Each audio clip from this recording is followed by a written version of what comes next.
तो previous class में हमने किया था कि log a बेस b का कंपैरिजन विद जीरो, कि कब ये वैल्यू जीरो से ग्रेटर होती है और कब ये वैल्यू जीरो से स्मॉल होती है।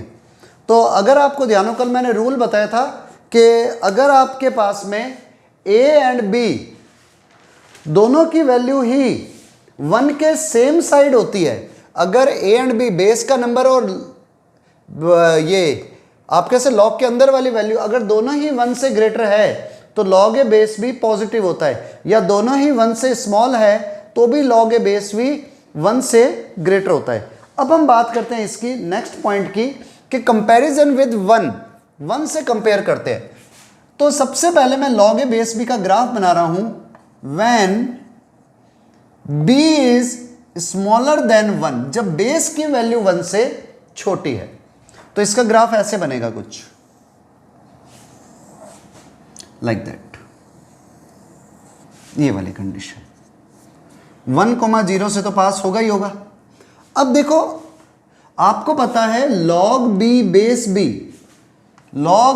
बेस b हमेशा 1 होता है, और यहां पर आपने ऑलरेडी लिखा है b की वैल्यू 1 से छोटी है, तो इट मींस जब a की वैल्यू यहां कहीं पर होगी, मींस 1 से स्मॉल होगी a की वैल्यू, तब ये वैल्यू, मान लो a इधर आ रहा है तो ये वैल्यू यहां पर जाएगी।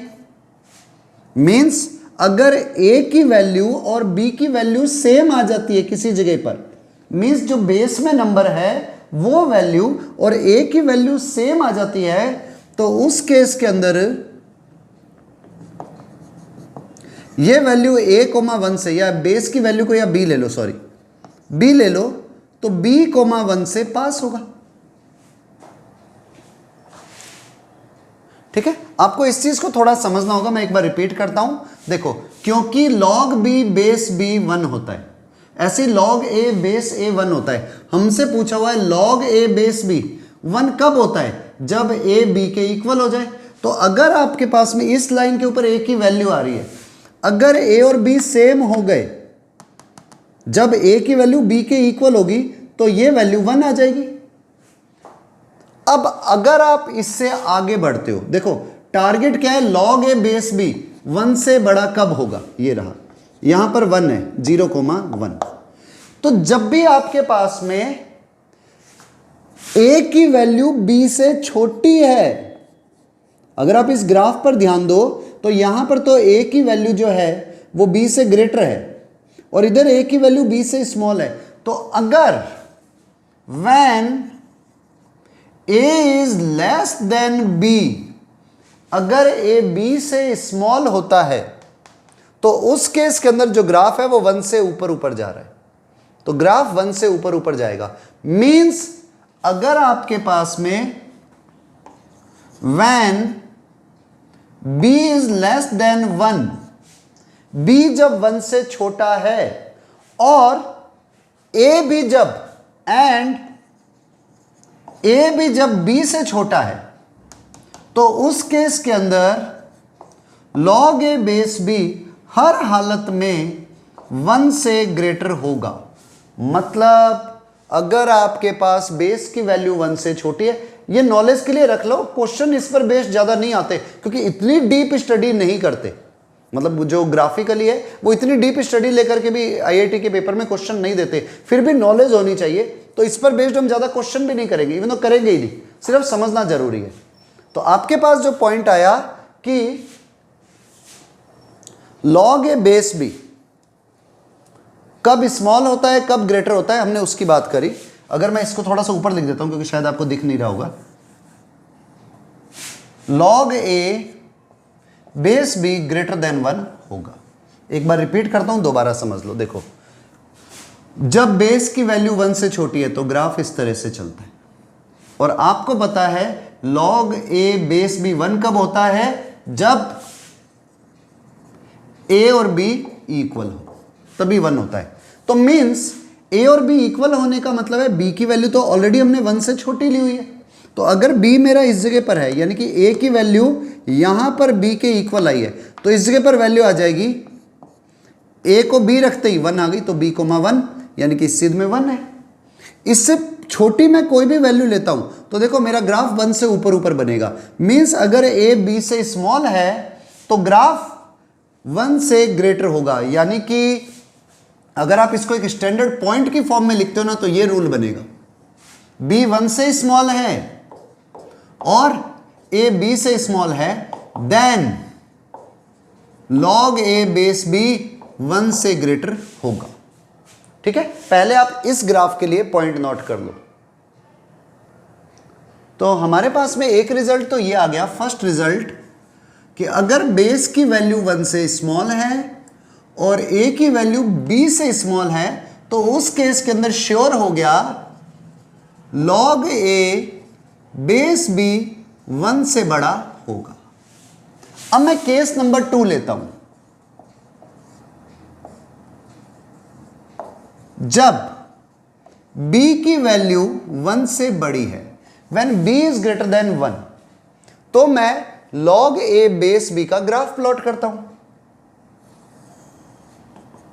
ये जो ग्राफ बन रहा है it is graph of log a base b, कुछ ऐसे बनेगा, लाइक दैट। यह ध्यान रखना जब बेस की वैल्यू 1 से बड़ी है तो यहां पर a की वैल्यू आएगी a डैश, और ये वाली लाइन वैल्यू रिप्रेजेंट करती है log a बेस b की हमेशा, क्योंकि हम graph he log a base b का बना रहे हैं। इस पर a की अलग अलग वैल्यू आ रही है, यहां पर 1,0, इधर वैल्यू अलग अलग आएंगे।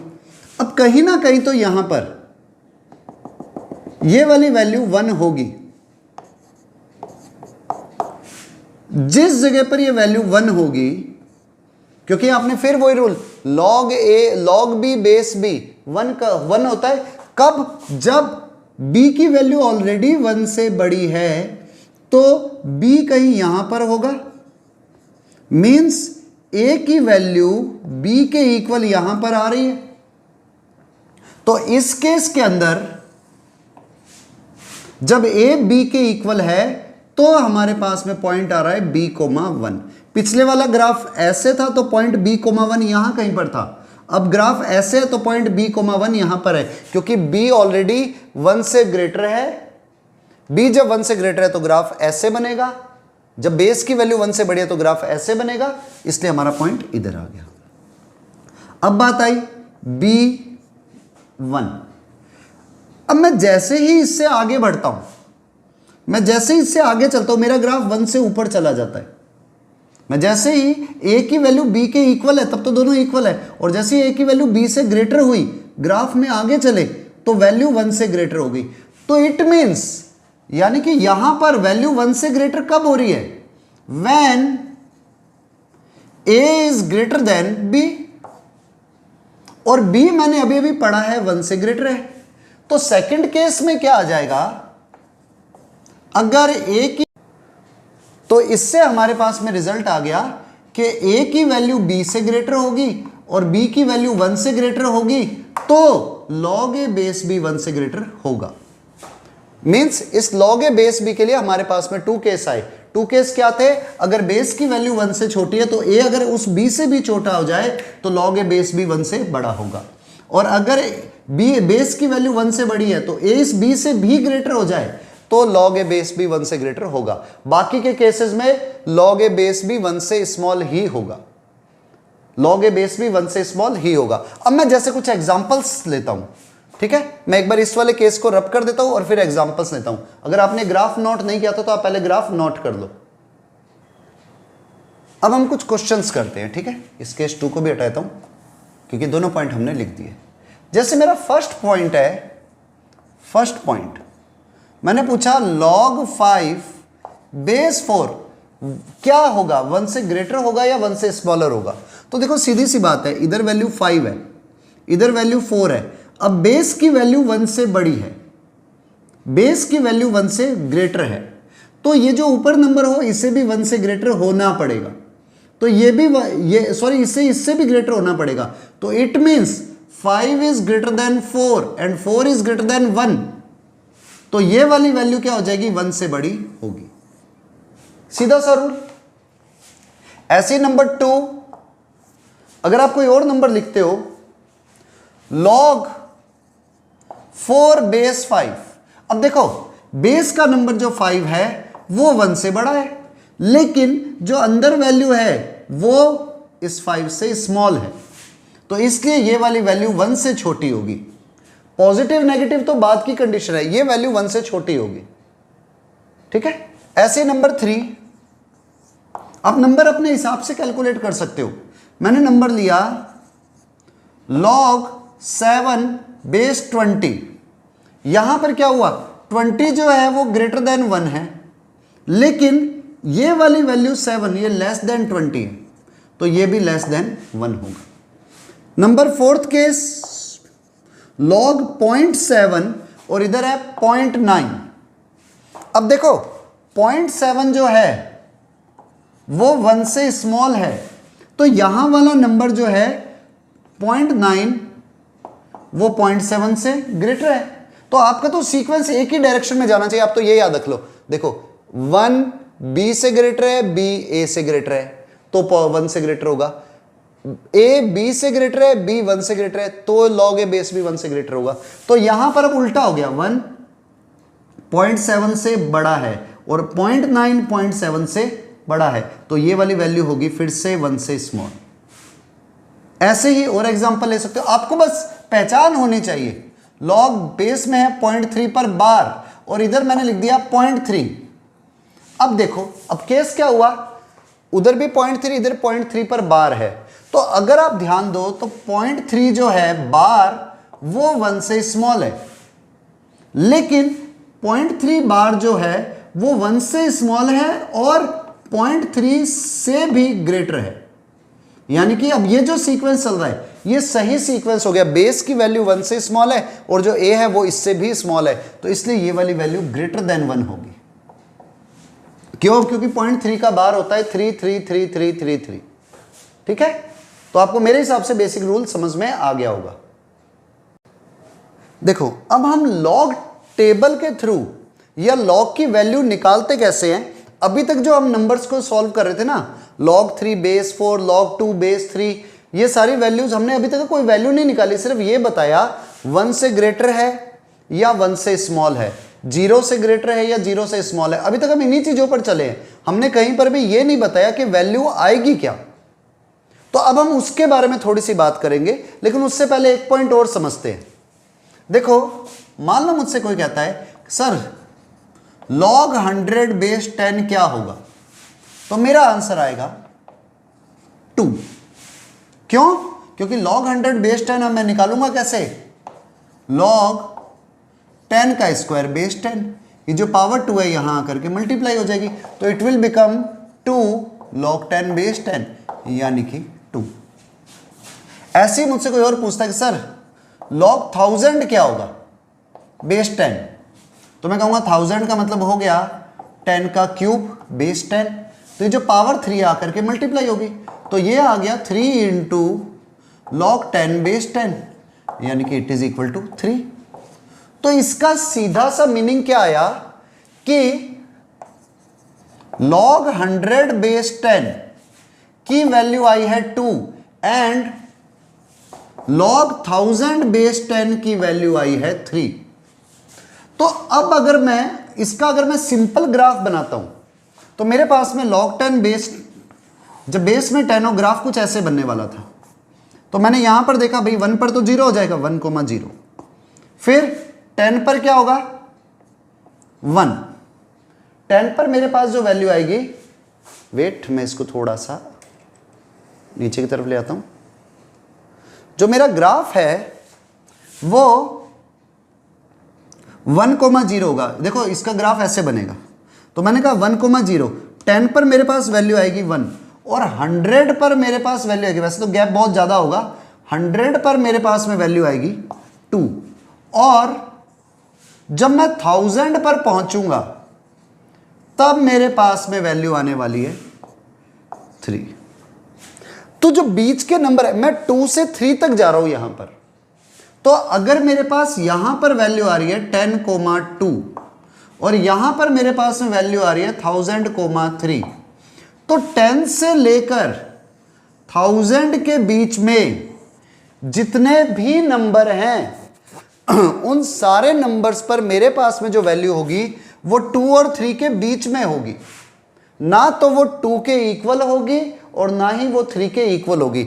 मतलब 100 और 1000 के बीच में जितने भी नंबर्स हैं उनमें जो वैल्यू आ रही है वो 2 और 3 के बीच में आ रही है। ना तो वो 2 के इक्वल आएगी ना ही 3 के इक्वल आएगी। तो अगर मैं इसको मैं रब कर रहा हूं, आप लोग नोट कर लो जल्दी से। तो आपके पास एक रूल बना कि अगर मैं ये लिख दूं log 100 बेस 10 और इधर है log 1000 बेस 10, तो बीच में जो वैल्यू आने वाली है वो 2 और 3 के बीच की वैल्यू है। यानी कि ये वैल्यू क्या होगी 2 पॉइंट समथिंग, मैं समथिंग लिख रहा हूं, कोई नंबर होगा।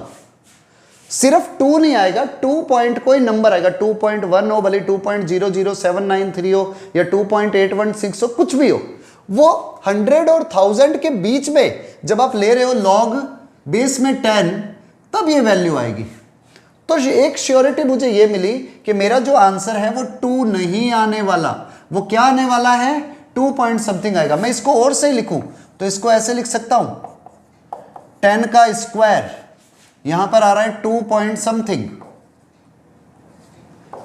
log 10 का क्यूब बेस में 10। तो देखो जब 10 का स्क्वायर है तो 2 पॉइंट समथिंग आया है और इधर क्यूब है तो भी ये 2 में ही आ रहा है। तो अगर मेरा एक क्वेश्चन बन जाए कि कितनी ऐसी वैल्यूज है लॉग के अंदर, कितनी ऐसी वैल्यूज आएंगी जिनका आंसर 2 के बाद में पॉइंटों में होगा, मतलब सिंपल 2 नहीं होगा, 2 के बाद में पॉइंट्स में आंसर होगा। तो मेरा सीधा सा आंसर होगा, मैं एक बार इसको भी रब कर रहा हूं, आप लोग नोट कर देना अगर नहीं किया है तो यहां पर जो वैल्यू आ रही है वो 2 पॉइंट समथिंग आई। तो अब देखो, अब ये जो 2 पॉइंट समथिंग है, अगर मैं कहूं हाउ मैनी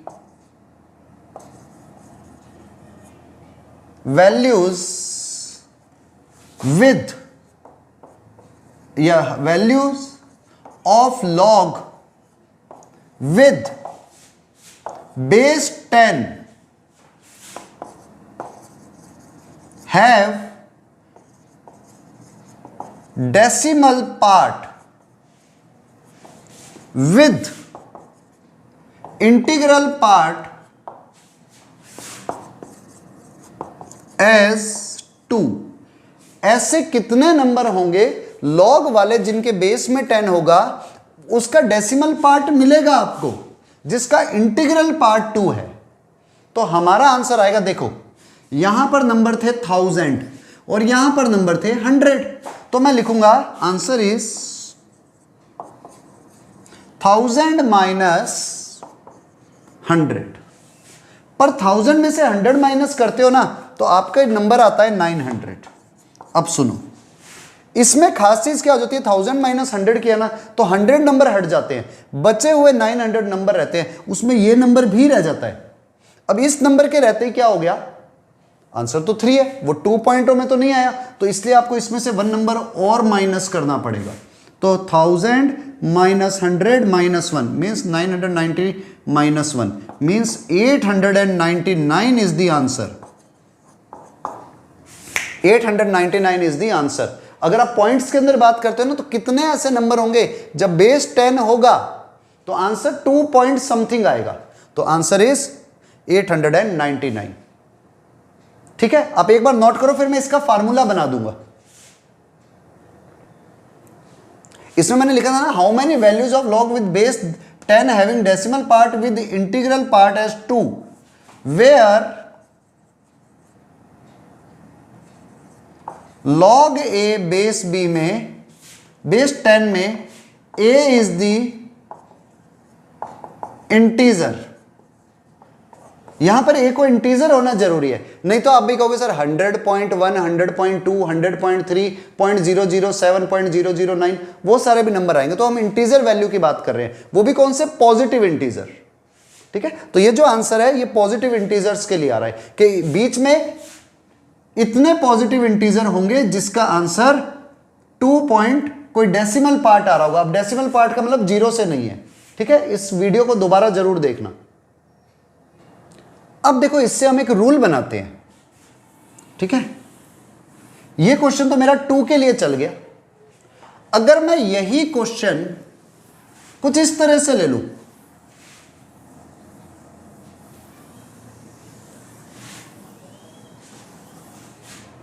क्वेश्चन मैंने बदल दिया, लॉग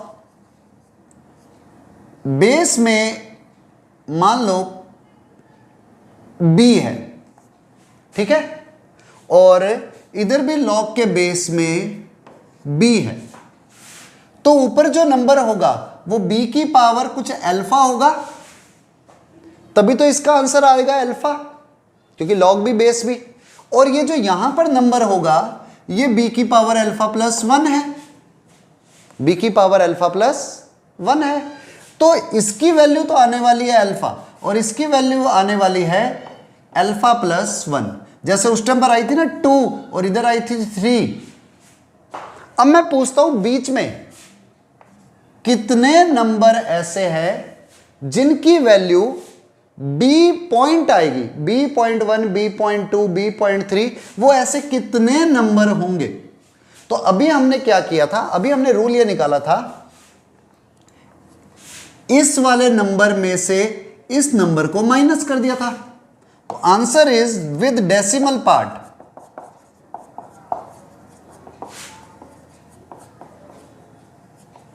तो आपको क्या करना है, b की पावर अल्फा प्लस 1 में से b की पावर अल्फा को सब्ट्रैक्ट करना है और -1 और कर देना है। विद डेसिमल पार्ट जो इंटीजर आंसर आएंगे वो इतने होंगे। तो आपको ये चीज पहले याद रखनी है, इसको एज ए फार्मूला याद रख लेना, ठीक है। आप इसको एक बार रिवाइज जरूर करना इस वीडियो को, ताकि आपको ये चीज एकदम 100% क्लियर हो जाए। अब आप पिछले वाले क्वेश्चन में देख लो तो 10 की पावर 3 था अल्फा प्लस 1, 10 की पावर 2 प्लस 1 माइनस 10 की पावर 2 माइनस 1, 10 की पावर 2 प्लस 1 इज 10 की पावर 3, मतलब 1000 माइनस 10 का स्क्वायर 100 माइनस 1, तो 1000 माइनस 100 माइनस 1 वो आपका 899 आंसर आ जाएगा। अब कईयों के मन में डाउट होगा, सर हमने ये 2 नंबर ही क्यों कंसीडर किए, मतलब जिनका गैप 1 का है। अगर आप 2 का गैप लेते तो नंबर और बढ़ जाते, वो आप अपने माइंड से खुद डेवलप कर सकते हो। मान लो मैं ये नहीं कह करके यहां पर कहता भाई अल्फा प्लस 1 नहीं होकर के अल्फा प्लस 2 होगा, तो वो नंबर मल्टीप्लाई में होता, फिर नया रूल बनता, ठीक है। पर हम अभी अपना असली काम कर रहे हैं कि माइंड को डेवलप करना। Okay, write down.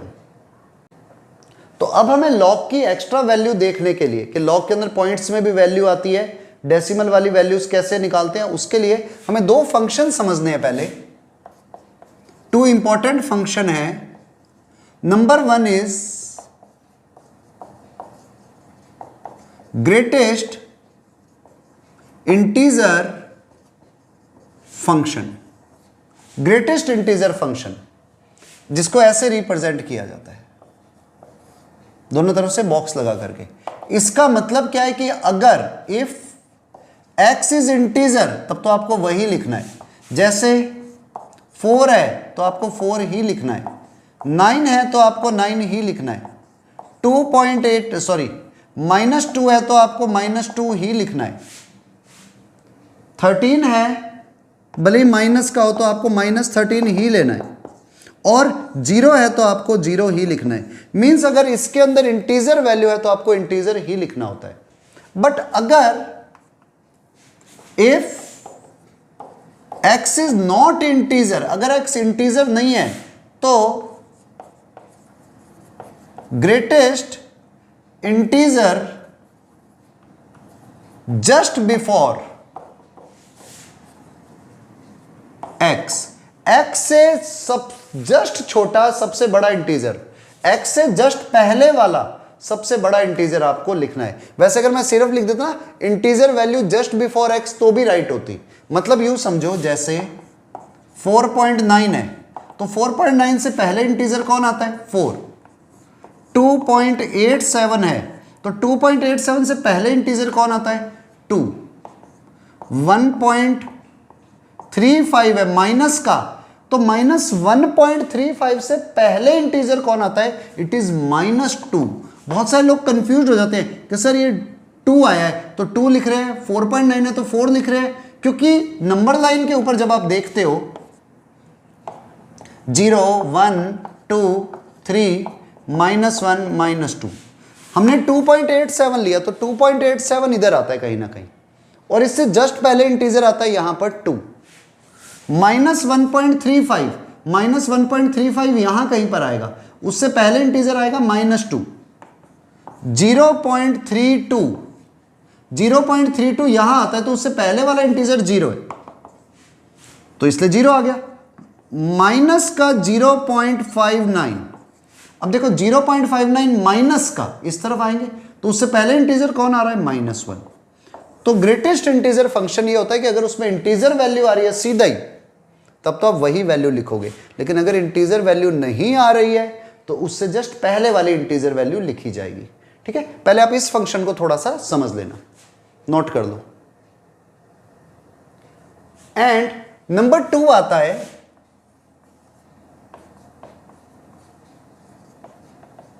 Fractional part function. Fractional part function, fractional part function क्या है? आपके पास में यहां पर जो वैल्यू आएगी इसको इस तरह से रिप्रेजेंट करते हैं, कर्ली ब्रैकेट। कर्ली ब्रैकेट में अगर x लिखा हुआ है तो इसका मतलब है x की डेसिमल के बाद वाली वैल्यू, मींस फ्रैक्शनल वैल्यू। इसको मैं एग्जांपल से समझाऊं तो थोड़ा ज्यादा बेटर रहेगा। ये इस तरह से लिखा है, मान लो 4 लिखा है, 4 इज ए इंटीजर तो इसकी डेसिमल वैल्यू 0। माइनस का 3 इट इज इंटीजर तो इसकी डेसिमल वैल्यू 0। 2.9 तो इसकी डेसिमल वैल्यू 0.9। 6.81 तो इसकी वैल्यू 0.81।